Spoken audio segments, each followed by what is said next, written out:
নমস্কার বন্ধু, কেমন আছো সবাই? আশা করি সবাই ভালো আছো। এই ভিডিওতে সবাইকে স্বাগত। লাস্ট ভিডিওতে আমরা কথা বলেছিলাম জিএসটি নিয়ে। গাড়ির দাম কিন্তু অনেক কমছে। তো তোমরা যদি এখন গাড়ি কিনতে ইচ্ছুক হও, এখন হচ্ছে বেস্ট সময় গাড়ি কেনার জন্য। এই ভিডিওতে আমি লাস্ট যে ভিডিওর ভেতরে প্রচুর কোশ্চেন এসছে, অনেকের মাথায় অনেক কিছু ঘোরাফেরা করছে। এক্সচেঞ্জ করলে কি হবে, কখন বুকিং করব, গাড়ি কি আগে থেকে বুকিং করে রাখতে পারি, কত দাম পড়বে, কি। তো চলো এই ভিডিওতে আমি একদম ডিটেলসে ডিসকাশন করব। ভিডিওটাকে একদম বিনা স্কিপ করে দেখবে আর শুনবে। আশা করি সমস্ত ডাউট ক্লিয়ার হয়ে যাবে। তো আমি একটা একটা করে কোশ্চেন নোট ডাউন করেছি। আমি সবাইকে রিপ্লাই করতে পারিনি, আমি অনেক দুঃখিত, কারণ প্রচুর ভিডিও আমার অলরেডি 3-4টে চ্যানেল আছে, সেখানে প্রচুর কমেন্ট আসে। আমি জাস্ট কমেন্টগুলোকে পড়ে বেরিয়ে গেছি, কিন্তু আমি নোট ডাউন করেছি বেস্ট যে কমেন্টগুলো ছিল। সবার অনেক টাইপের মানে একই রকম কোয়েরি রয়েছে, তো সবাইকে আমি অ্যান্সারগুলো দিচ্ছি এই ভিডিওর মাধ্যমে। তো বন্ধু, এই ভিডিওর মাধ্যমে আমি সকল কোশ্চেনের উত্তর দিতে চলেছি। ভালো করে শোনো, খুবই গুরুত্বপূর্ণ ভিডিও। তো চলো আগে যাওয়া যাক। এবার বলি সব থেকে প্রথম কোশ্চেন, যেটা অনেকে করছো, দাদা আমরা কি এখন গাড়ি বুক করতে পারি, নাকি ওটা পরে গিয়ে বুকিং করলে বেটার? মানে 22শে সেপ্টেম্বরের পরে গিয়ে করবো, নাকি এখন বুক করে রাখলে অসুবিধা হবে? তো দেখো বস, গাড়ির যে দাম হয় সেই দামটাকে ধরা হয় যখন গাড়িটার ইনভয়েসিং হচ্ছে, মানে যখন ডেলিভারি চালান তৈরি হচ্ছে। তো এখন যদি তোমরা বুক করে রাখো, কোনো অসুবিধা নেই, বুক করতে পারো। কিন্তু শোরুমের সাথে কথাবার্তা বলে সমস্ত ডিসকাউন্ট, জিএসটি রিফর্ম, যে জিএসটি 2.0 যে দামটা আসছে সেটা কিন্তু তারা দিতে বাধ্য যখন তোমাদের জিএসটি ইনভয়েসিংটা হবে। মানে সোজা কথা, যখন গাড়ি ডেলিভারি হবে সেই সময় সেই গাড়ির দাম যেটা চলছে, যে ডিসকাউন্ট চলছে ট্যাক্সে, সেটা তোমরা পাবে যদি তোমার গাড়ি 4 মিটারের কম হয়। আর যদি সেটা 1.2 লিটারের ইঞ্জিন হয়, 1.2 নিচে হয়, তাহলে কিন্তু তোমরা সেটাতে 28% হয়ে যাবে 18% জিএসটি।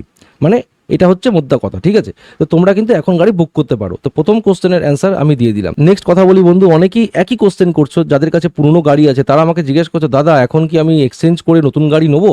একদম না বস, নতুন গাড়ি নিতে পারো যদি টাকা বেশি থাকে। কিন্তু যদি সেকেন্ড হ্যান্ড যদি কোনো পুরনো গাড়ি থাকে, তাহলে কিন্তু সেই পুরনো গাড়িকে তোমরা বেচতে যাবে না। তোমরা যেরকম গাড়ি কেনার সময় ডিসকাউন্ট পাচ্ছ গাড়ির দামে, সেরকমই তোমাদের গাড়ি যখন বেচতে যাবে তখন কিন্তু গাড়ির দাম সেটারও ডিসকাউন্ট হয়ে যাবে। মানে মোদ্দা কথা, তোমরা কিন্তু পুরনো গাড়ির দাম ভালো পাবে না। তাই জন্য এখন এক্সচেঞ্জ করার কথা ভেবেও না, ঠিক আছে? এখন ভেবো না, নেক্সট ইয়ারে গিয়ে ভাবতে পারো, ঠিক আছে? তো এই কোশ্চেনটা অনেকের মনে আছে, কারণ অনেকেই গাড়ি ইউজ করছে, যারা গাড়ি এক্সচেঞ্জ করে গাড়ি কিনতে চাইছে। এখন সেটা করবে না, নতুন গাড়ি নিয়ে নিতে পারো, পরে গিয়ে যে ওল্ড মডেলের গাড়িটা আছে সেটাকে বাইরে গিয়ে বেচতে পারো পরে, নট নাও, ঠিক আছে? দেখা যাক কি হতে চলেছে লাস্ট আপকামিং মোটামুটি নভেম্বর ডিসেম্বরে গিয়ে, তখন ভেবে দেখা যাবে, ঠিক আছে? এখন রেখে দাও, পুরনো গাড়িকে একদম এখন বেচতে যাবে না, দাম পাবে না। এবার নেক্সট কোশ্চেন করেছে আমাকে একজন, দাদা ইভি গাড়িতে কি কোনো ডিসকাউন্ট থাকছে? না বস, ইভি গাড়িতে যেটা 5% জিএসটি পড়তো সেটাই থাকছে, সেটা কোনো রিফর্ম হয়নি, কারণ সেটা কিন্তু এর ভেতরে আসছে না। ইভি গাড়িতে 5% ছিল, সেটাই থাকছে, নো চেঞ্জেস। নেক্সট কোশ্চেন এসছে, হাইব্রিড গাড়িতে দাদা কিরকম ডিসকাউন্ট থাকছে? তো দেখো বস, হাইব্রিড গাড়ি যেগুলো, নামেই বলে দিচ্ছে হাইব্রিড কার্স, সেই গাড়িগুলোতে যেগুলো 4 মিটারের ছোট, সেগুলোতে আমরা 28% 18% হচ্ছে। আর যে গাড়িগুলো 4 মিটারের বড়, তাতে 28% লাগু থাকছে, তাতে কোনো চেঞ্জেস হচ্ছে না, ঠিক আছে? ফিফথ কোশ্চেন হচ্ছে রোড ট্যাক্স। দেখো বস, রোড ট্যাক্স প্রচণ্ড গুরুত্বপূর্ণ। রোড ট্যাক্স হচ্ছে গাড়ির কার ওপরে হয়? এক্স শোরুমের উপরে হয়, তাই তো? ডিসকাউন্ট কোথায় হচ্ছে? এক্স শোরুমে হচ্ছে। তো যখন ডিসকাউন্ট হচ্ছে, তার মানে রোড ট্যাক্সও কিন্তু কমতে চলেছে। কিন্তু এখন এই মুহূর্তে হচ্ছে বেস্ট টাইম গাড়ি কেনার। কেন বলছি? এখনও কিন্তু সরকার কোনো রকম রোড ট্যাক্স রিফর্ম করেনি, বাড়ায়নি, যেরকম ছিল সেরকমই আছে। তার মানে গাড়ির দাম এক্স শোরুম প্রাইস কমছে, তার উপরে রোড ট্যাক্স হয়, রোড ট্যাক্সও কমে যাবে, ইন্স্যুরেন্সও কমে যাবে প্রাইস। তার মানে এখন যদি তোমার গাড়ি নেওয়ার থাকে এখনই নিয়ে নাও। কিন্তু আমি 100% গ্যারান্টি দিয়ে বলতে পারি, আপকামিং 2-3 মান্থসের মধ্যে স্টেট গভর্নমেন্টের টনক নড়বে, তারা কিন্তু রোড ট্যাক্স বাড়িয়ে দেবে। কারণ রোড ট্যাক্সটা কিন্তু লোকাল স্টেট গভর্নমেন্ট আরটিও নেয়। এই জন্য কিন্তু সেখানে সেন্ট্রাল গভর্নমেন্ট যদিও জিএসটিটা কমিয়েছে, এখানে কিন্তু প্রত্যেকটা স্টেট গভর্নমেন্ট আরটিওকে রিফর্ম আনবেই। আরটিও মানে রোড ট্যাক্স বাড়বেই। আর যেই না রোড ট্যাক্স বাড়বে, সেই কিন্তু ওই 28% যেটা 18% হয়েছে, সেটা কিন্তু নর্মাল হয়ে গেল, মানে কমেও কিন্তু দাম কমলো না। তো এখন যদি গাড়ি নিতে ইচ্ছুক হও, ইমিডিয়েটলি সেপ্টেম্বর অক্টোবরের মধ্যে কিন্তু গাড়ি উঠিয়ে নাও। এখনও কিন্তু রোড ট্যাক্স কম আছে বস, ঠিক আছে? এখন নিতে পারো।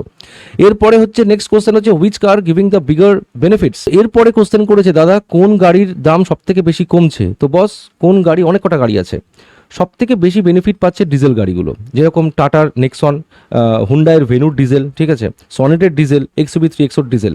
এই 4টে গাড়ির দাম কিন্তু ভালো মতো কমছে, ঠিক আছে? ডিজেলের যে গাড়িগুলোর দাম হয়তো 11 লাখ, সেগুলো হয়তো আসতে পারে 10 লাখ, এরকম মোটামুটি 1.5 লাখ টাকার ডিসকাউন্ট কিন্তু এগুলোতে আশা করা যাচ্ছে, ঠিক আছে। এখন এক্সপেক্টেড আমি বললাম, এক্স্যাক্ট আমি বলতে পারছি না। তো দেখো বস, আজকে তো ভাই কত 9 সেপ্টেম্বর, 22 সেপ্টেম্বরের আগে তোমরা যদি কোনো ডিজেল গাড়ি নিতে চাও, তোমরা এখন এই মুহূর্তেই 4টে ডিজেলের ভেতরে কোনো একটাকে বুক করতে পারো। Nexon diesel, Venue diesel, Sonet diesel আর 3XO ডিজেল। এই 4টে ডিজেলের মধ্যে সবথেকে ভালো আমি বলতে পারি সনেটের ডিজেল আর XUV 3XO ডিজেল। ভেনুও ভালো, বাট সবার লাস্টে রাখছি নেক্সন, কারণ ওটা কিন্তু সার্ভিস সেন্টার একদম ভালো না, ঠিক আছে। এবার নেক্সট একজন আমাকে বলেছেও হায়ার এন্ড এসইউভি নিতে গেলে দাদা কীরকম পড়বে, Scorpio N, XUV 700, Jeep Compass, Meridian. তো বাস এইগুলোতে কিন্তু বিশাল আকারে ডিসকাউন্ট পাওয়া যাবে, মানে হায়ার এন্ড এসইউভিস, ঠিক আছে। মানে ফরচুনারে মোটামুটি 3 লক্ষ টাকার ডিসকাউন্ট আশা করা যাচ্ছে, 3 লাখ টাকার। কিন্তু এগুলো কিন্তু লাক্সারি কার্স, লাক্সারি কার্সে কিন্তু 40%-এর কিন্তু যেরকম ছিল ট্যাক্স সেরকমই থাকছে, কিন্তু একটা ফ্ল্যাট ডিসকাউন্ট মানে ফ্রম শোরুম এন্ড পাওয়া যেতে পারে 3 লাখ টাকার আশেপাশে ফরচুনারের ভেতরে। আর এদিকে হচ্ছে সাফারি, হ্যারিয়ার, এগুলোতে কিন্তু 1.5 লাখ টাকার ডিসকাউন্ট থাকছে। টাটার সাফারি, টাটার হ্যারিয়ারে 1.5 লাখ টাকার ডিসকাউন্ট থাকবেই থাকবে, ঠিক আছে, একদম পাক্কা। মানে আপ টু 1.5 লাখ না, 1.5 লাখ টাকার ডিসকাউন্ট থাকছে, ঠিক আছে। এরপরে বলি হচ্ছে লার্জ সাইজ ডিজেল, কম্প্যাক্ট ডিজেলের গাড়িগুলোর ভেতরে কীরকম ম্যাক্সিমাম বেনিফিট পাওয়া যাবে। হ্যাঁ, এক্স্যাক্টলি তাই। মানে ডিজেলের বড় গাড়ি, লার্জ সাইজ গাড়ি, যত বড় গাড়ি নেবে সেগুলোতে একটা বড় আকারের ফ্ল্যাট ডিসকাউন্ট এক্স-শোরুম দিয়ে দিচ্ছে।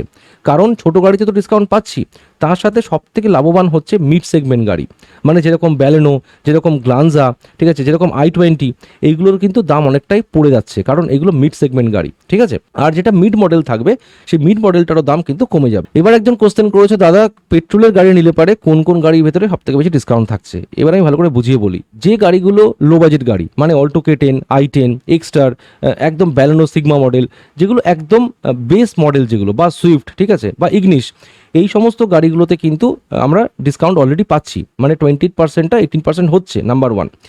বেস মডেল, মানে আমি বেস মডেল বলছি না, মানে লো বাজেট গাড়ি যেগুলো আছে। তো লো বাজেট গাড়ি তোমরা যদি নিতে যাচ্ছ, তখন কিন্তু তোমরা এই মুহূর্তে লো বাজেট গাড়ির বেস মডেল নেবে না। কেন?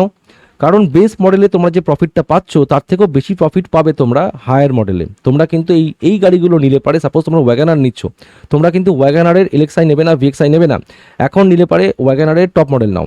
বাট ওয়াগানারটা বাদ দিয়ে বলছি, ওয়াগানারের টপ মডেলটা মাইলেজ কম দেবে, যেও না। বাট তোমরা সাপোজ ধরো সুইফট নিচ্ছ, সুইফটের কিন্তু এখন একদম এলএক্সআই নেবে না, কারণ এলএক্সআইতে কিন্তু ডিসকাউন্টটা অতটা এফেক্ট করছে না, কিন্তু সুইফটের যে টপ মডেল সেটার দাম অনেকটা কমে যাবে। মানে বলা যেতে পারে যে টপ মডেল আছে, লো বাজেট গাড়ির টপ মডেলের দামটা চলে আসছে মিড সেগমেন্টে, বোঝা গেল?